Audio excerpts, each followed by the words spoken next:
Hello and greetings everyone. Welcome to another Star Wars video.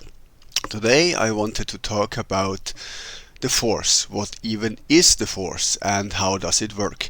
Now this is a controversial topic because there is lots of material on it, lots of contradictions, lots of plot holes, lots of logical inconsistencies, lot of different ideas of different writers, and the fandom also plays a big role in that.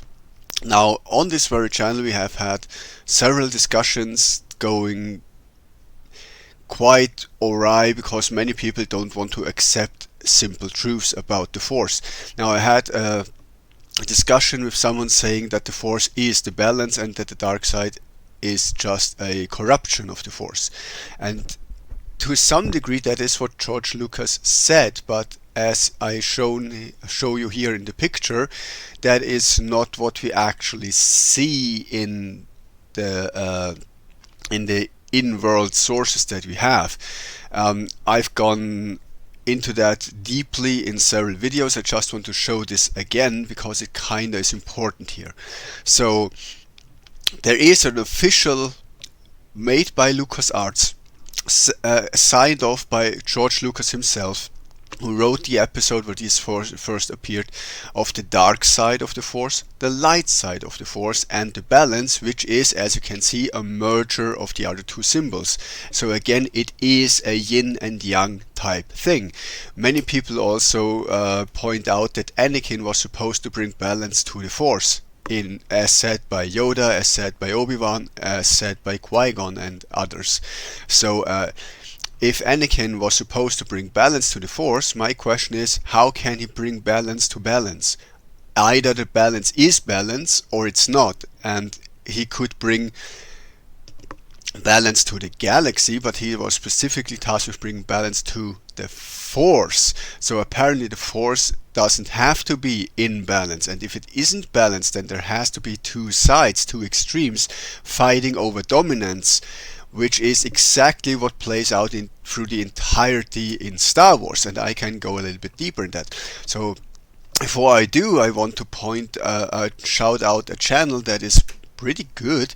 It's Star Wars Deciphered. It's a small channel with relatively few subscribers, but he points out his sources and gets things from direct quotes and really does deep dives into this, going even to real life sources that George Lucas based the Force and his ideas on, like say Zen Buddhism, animism, and so on and so forth.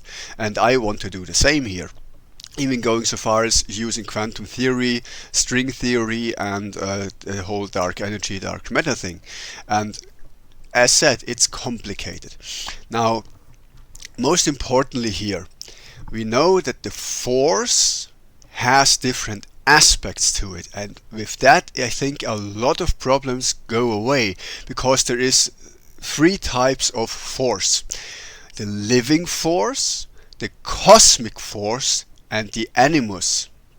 Now the animus is basically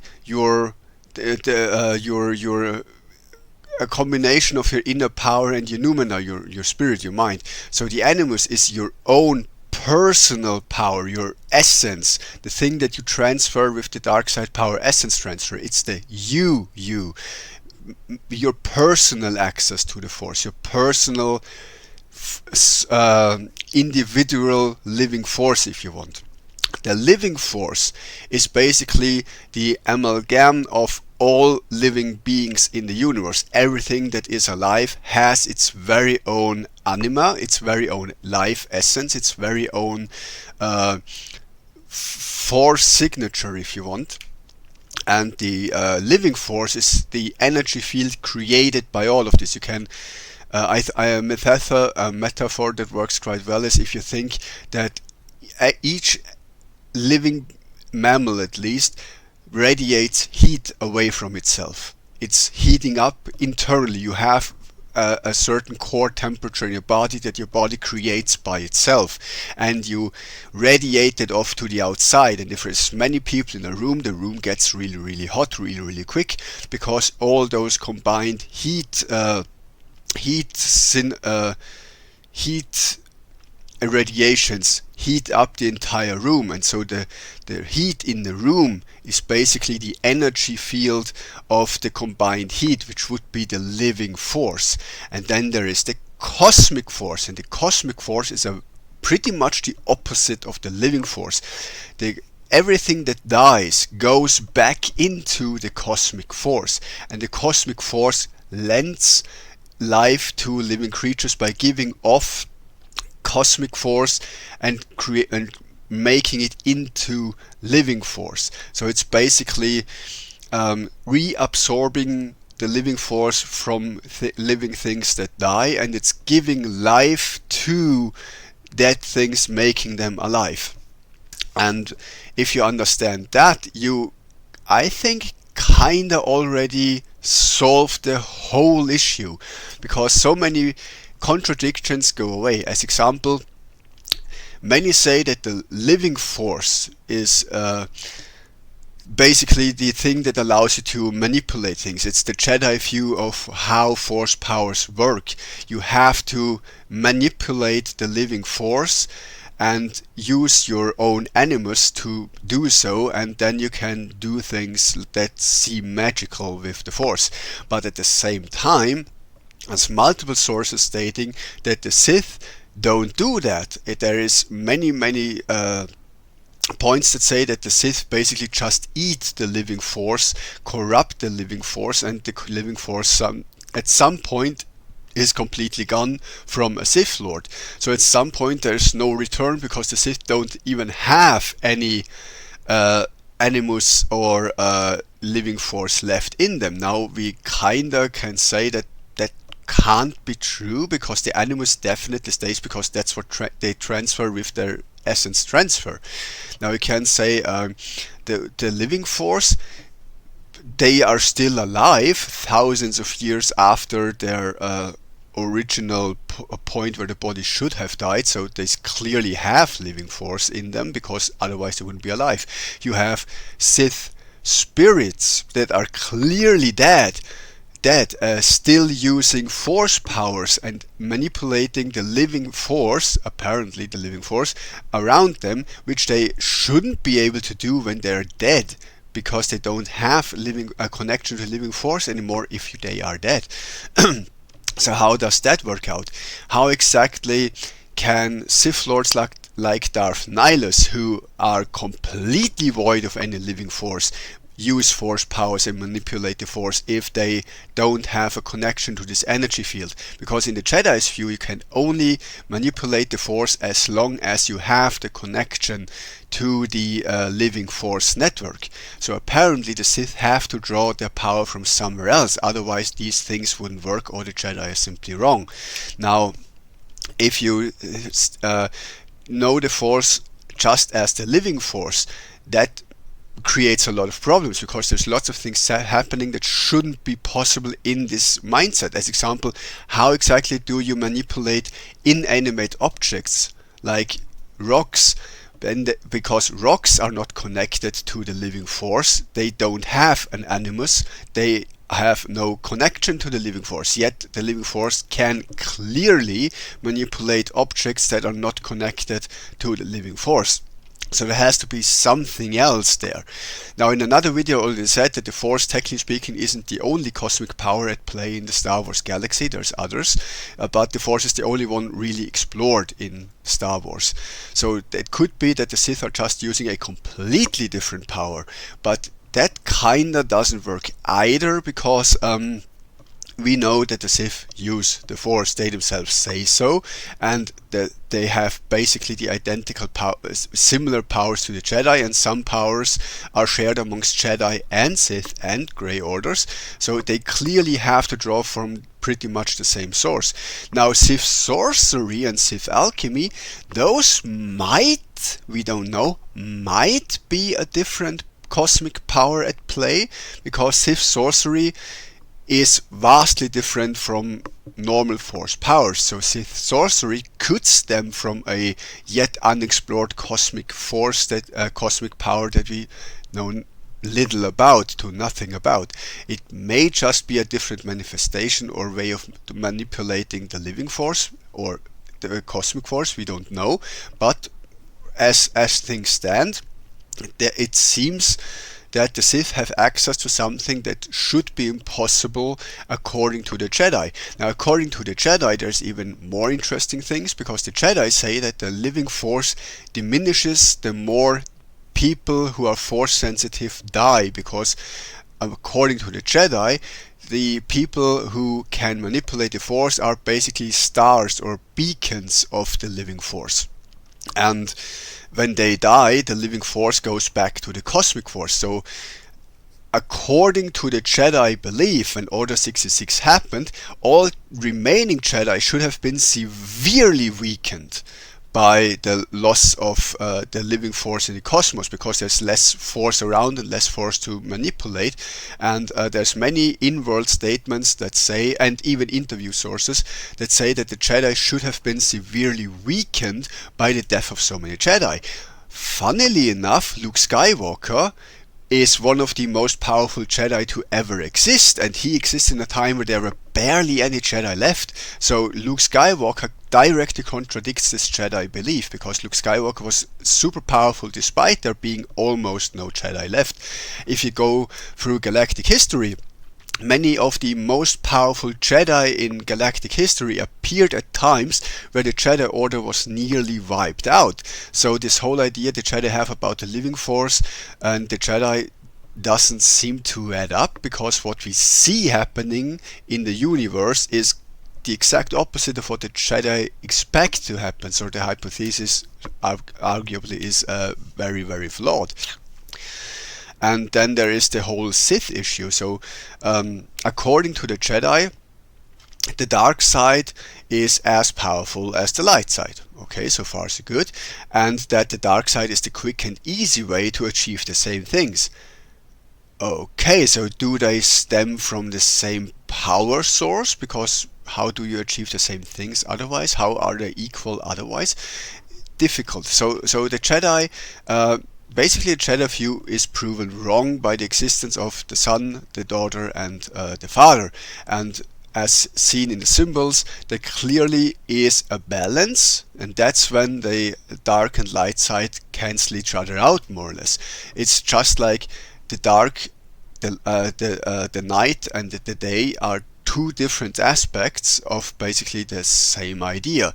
You have cold, you have heat, and the balance, if it's super cold, life dies. If it's super hot, life dies. If it's a medium temperature, life flourishes. And that's the whole idea about the balance and the force. When there's too much light side, things die. See Typhon and stuff like that. If there's too much dark side, same thing. So you need the balance. That's also what the Father says, and why he tasks Anakin with balancing the light and the dark side against each other. Just to say that. Anyway, with what is the force even? Now, with the living force and the Numina, the Jedi are actually pretty much correct about those. But there is another thing at play, the cosmic force. Now here's where things get complicated, because George Lucas's idea of the cosmic force basically being heaven. And the Sith and heaven don't mix well together. He also says that the Sith go to hell, like literal hell when they die. But he also says that everything that has life force goes to back to the cosmic force. So how exactly do Sith then go to a different place, and how does that fit into everything? Is this another power source at play? Or is it just that George Lucas kinda contradicts all other writers and himself later on too, by the way? Or is this just a weird idea, or didn't he think this through? I don't know. What I can say is that the whole idea of the cosmic force makes perfect sense in world, because the cosmic force becomes stronger the more death is happening, because the more things die, the more living force goes back to the cosmic force, the stronger the cosmic force becomes. And that's kind of what we see happen. The Jedi indeed become weaker the more Jedi die. It's why we have Yoda and Obi-Wan being weaker in the original trilogy than in the prequel trilogy. The Jedi do actually become weakened when things die, when the living force is diminished. The Sith, however, are the exact opposite. They become stronger when things die. They get more power when things die. So apparently the Sith are not using the living force to do anything. They're using the cosmic force to do things, and that makes perfect sense with the statement that powerful Sith Lords basically lose all of their living force energy. How do they use the force then? Well, apparently they access the cosmic force to do their stuff, because otherwise they shouldn't be able to use force powers at all. It's also explaining why Sith that kill a lot of people just become strong and strong and stronger, because apparently they somehow absorb some of the life force of others, just as the cosmic force does. Darth Nihilus is the perfect example for this. He became more and more and more powerful the more and more life force he ate, basically. So, and if the life force goes back to the cosmic force, then apparently Darth Nihilus was a conduit for the cosmic force, which in the KOTOR games is said it's going to the dark side, and him being a conduit for the dark side. So is the dark side just the cosmic force and the light side the living force, and the balance is the constant flow between life and death? Because then the Father's statements make perfect sense, because he says that no side can be too strong, and I agree, because if there is too much light side, death kind of stops happening. But death is vital for evolution, for progress, for having things go on and move along, and to really make things interesting and things happen. Meanwhile, if there's only the dark side, everything is dead, and you have the same issue in the other direction. So the Father's opinion is that there has to be a constant flow between the light and dark side on pretty much the same level, which means there should be as much life birthed as life killed. The flow of life and death, basically. So he says that you need to balance the amount of life force coming from the cosmic force into the living force, and how much living force goes back to the cosmic force. So this has to be balanced. It's why the Clone Wars were seen as a huge disruption in the force, because so much living force was going back to the cosmic force due to all the deaths happening. And that's why why the Jedi can feel the huge disruption in the Force when Alderaan blows up and stuff like that. It's really explaining a lot of things, because if there's this current flowing from the living force to the cosmic force and vice versa, that's something you, if you're force sensitive, should be able to feel. It's something that is happening. So in my mind, what I came up with is that the living force has to be the light side, and it makes perfect sense, because all the light side powers are about preserving and healing and keeping life. Meanwhile, the dark side powers are about hurting, wounding, and killing life, which is the cosmic force. So do Sith simply access the cosmic force and Jedi the living force? It would explain why Grey Jedi or Grey Force users all around can actually use both, because they don't go so far dark side that they lose their connection to the living force, which is why they can still use that.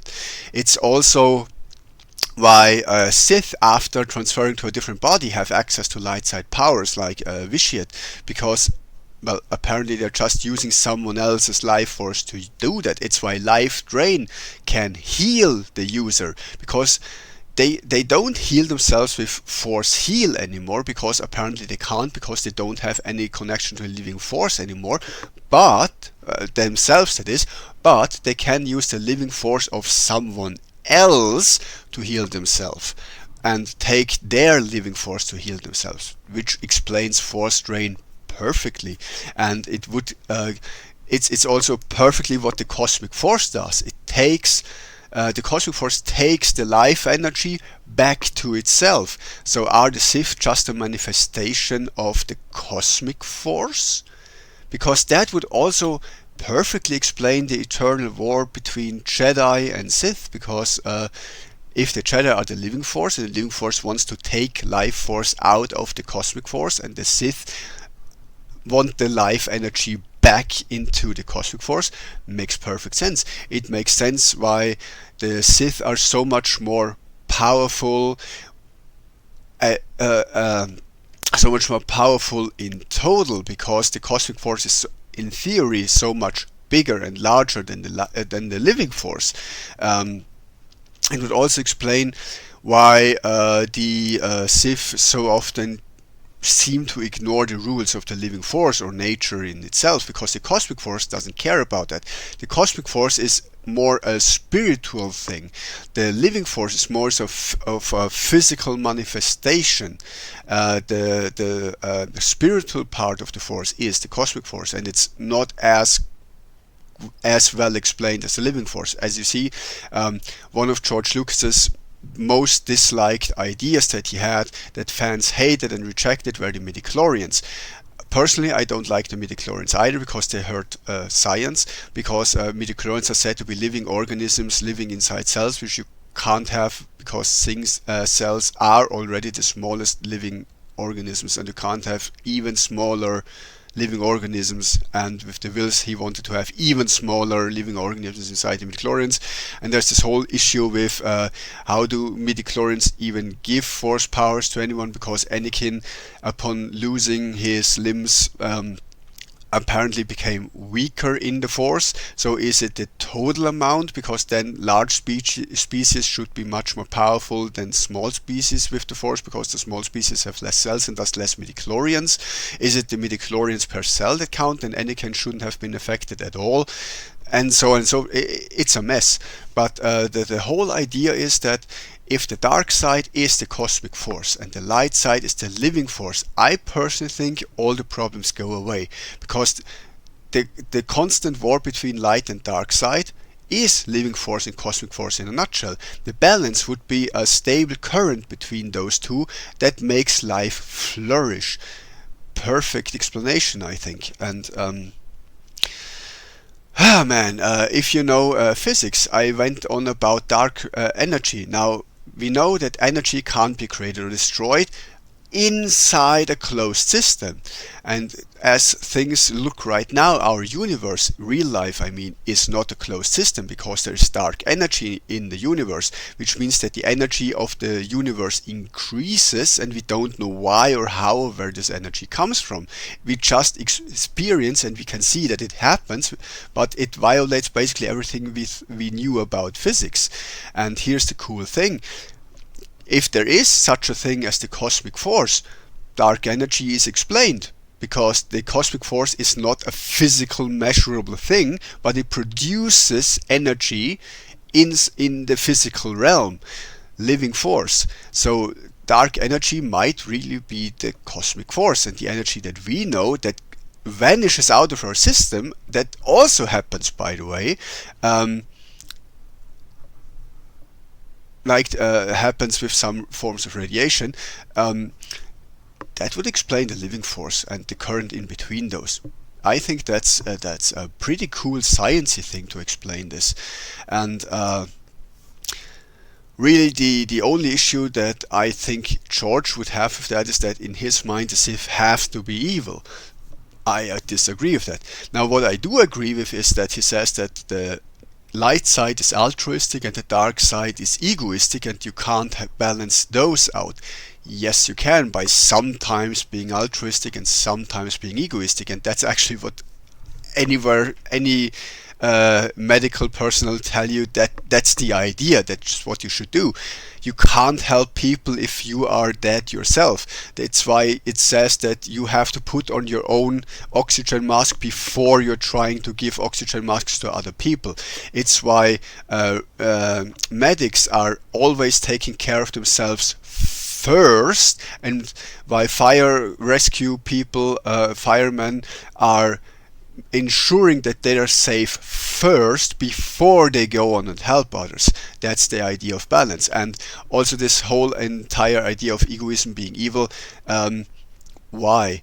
Being egoistic is the basis for all life forms. Like every single organism on this planet in real life, and I guess in the Star Wars universe too, tries to stay alive first, and they don't care if they have to kill to survive. That's what all life on the planet does. And have you seen animals? They eat their young if they have to. They eat each other if they have to. Sadly, humans do the same if circumstances are just dire enough. Self-preservation is the strongest instinct any creature has. Is this unnatural? Is this evil? Or is it just how things are? And is altruism not something that is also a bit picky and choosy? Because most people are deeply egoistic, but they care about certain people, like friends and family that are dear to them, and they can be very altruistic towards them. But how many people are altruistic to complete strangers they don't have, and strangers they have no connection with? How many people are completely altruistic towards certain animals or species they have no connections with? Inside the animal kingdom, that is basically unheard of. So is nature unnatural? Is nature evil? I don't really get what George is trying to establish with this mindset, because in my opinion, Sith and Jedi can be evil and can be good. It's more dependent on the individual and mostly on the morals that you want to see it through, because good and evil are always moral judgments, and they are not what's the word, ethic judgments, and they are definitely not an objective factual truth either. It's just how things are. Also, since George said that the dark side is corruption, yeah, but corruption is nature. I don't know if you have ever heard of entropy. Like, entropy is a state of nature. Entropy is all around us, our entire universe, in real life as well as in the Star Wars galaxy. Entropy is the one ruling power of everything. Entropy happens constantly and will until the end of time, when entropy is finally reaching its maximum and basically everything comes to a complete standstill. Entropy just happens. And more importantly, to go back with the entire living force and cosmic force thing, it also kinda, how do I say that, explains away certain issues inside the Star Wars galaxy, because the Star Wars galaxy is entropy to the max. Like, you have the Celestials, who were super powerful, crazy divine entities. After them came, say, the Rakata and other highly evolved species that were more powerful in the Force and technology-wise than anything that came after them. Then you have the Ancient Era, which was more powerful with the Force and technology than anything that came after them. Then you have the Old Republic, which was way more powerful and way more had better technology than the High Republic did, which was better and stronger than the New Republic and the New Sith Empire. And you see the progression after Luke, where things go downhill even more. So from the point of the Star Wars universe, things just go downhill constantly. That is entropy in a nutshell. Life in the universe is apparently becoming less and less and less, so the life force in the universe is becoming less and less and less over time, which is why the Jedi become weaker and weaker and weaker. And if you go by Lucas' statements, Palpatine is the strongest Sith to ever exist, and that the Sith somehow get stronger and stronger and stronger with each generation when the Jedi become weaker and weaker and weaker. Now, I personally have issues with that statement, because that's clearly not what we see, because we see ancient Sith being more powerful than Old Republic Sith, who are way more powerful than Vader and Palpatine, and the Rakata, who technically speaking aren't Sith but dark side users, were way more powerful than Sith ever have been. So just to follow that train of thought, obviously that statement of George can't be true, because that's not what we actually see happen. And the other thing is that the entire rule of two Sith lost so much knowledge and so much power, and as I said, Bane was wrong after all. There's a whole video on that. But the idea that the cosmic force becomes stronger and stronger as time goes on is a bit, I don't know. Like, if you look at the ancient the Celestials, they were rather few in number. There haven't been that many Celestials around, yet that was the time when the living force was apparently the strongest ever, with very few people around. That doesn't seem right. Did they access the cosmic force? Because obviously the cosmic force had to be super strong back then. Probably. Were all Celestials Darksiders? No, but there was one Celestial who was said to actually, Nakash I think is his name, who actually created the dark side. So he created the cosmic force. So the Celestials technically predate the force. And as I said, there's other cosmic powers in the Star Wars universe other than the force.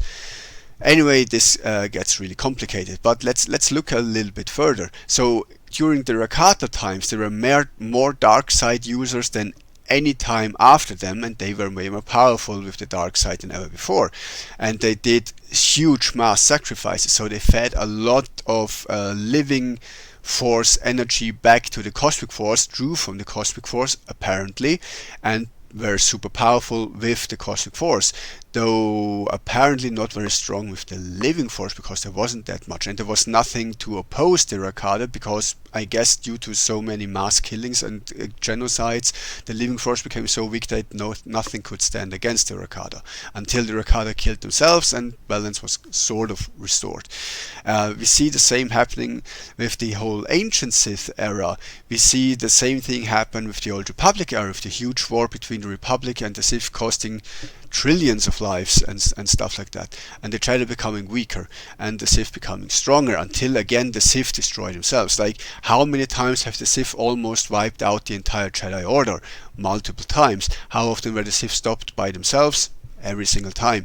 And if you go to Palpatine's era, there's just two Sith around, but it seems that the Jedi, and I speak about Republic, the Clone Wars timeline, the